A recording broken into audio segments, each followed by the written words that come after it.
Do you think that women who voted for Hillary, women who have strongly supported the feminist movement and supported the left, are feeling disenfranchised given the current climate of sexual brutality and oppression brought to light in Hollywood recently?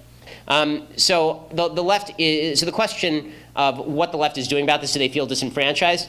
No, I think they're just going to blame the same people they always blame because we're all in our own little bubbles. Should they feel disenfranchised? 100%. Because in a society that treats sex as transactional, in a society that basically reduces sex to any sort, just a physical transaction that is based solely on consent, it makes it very difficult to explain why it is that the casting couch in Hollywood is bad per se. Right? There's actually, feminist theory says that it's bad because of power imbalances, but the sort of libertarian culture of the left suggests that power imbalance doesn't have anything to do with it. If I feel like trading my body for a part in a movie, well, that's my business. And if you say differently, then you're slut-shaming me. Right? So that's, well, you can't really have it both ways. Either it's bad or it's not bad. And if we are going to fight sexual harassment and sexual assault, it seems to me that we have to do a couple of things. One, we have to reinvest sex with value beyond just a physical transaction. It's not just two people who are getting each other's rocks off. It actually means something beyond that. There's a relationship that's attached to it.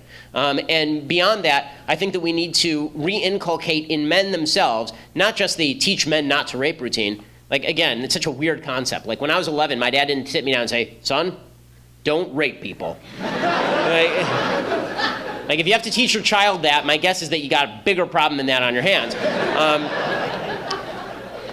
What my dad taught me was to be a gentleman and to treat women with respect. And that has to do with being a gentleman and recognizing differences in sex roles. Because one of the things that's happened is that traditional masculinity, the idea that it is a man's job to protect women, this is one of our jobs as human beings, as men, to protect women, the feminist movement doesn't like that. Well, then you can't blame us for not protecting women if you don't want us to protect women. Like, I want to protect women. I think men should protect women. I think one of the reasons God put man on earth is to protect women. Okay, well, then it is incumbent on me to protect women. But if you're telling me that I can't even open a door for a woman because this is somehow an offense to her honor, and that if I say that it's man's job to protect women, that this is somehow reinforcing gender stereotypes, then don't come whining to me when bad stuff happens. Because the answer to bad behavior is good behavior. The answer to vice is virtue. The answer to vice isn't just yelling and hashtagging crap.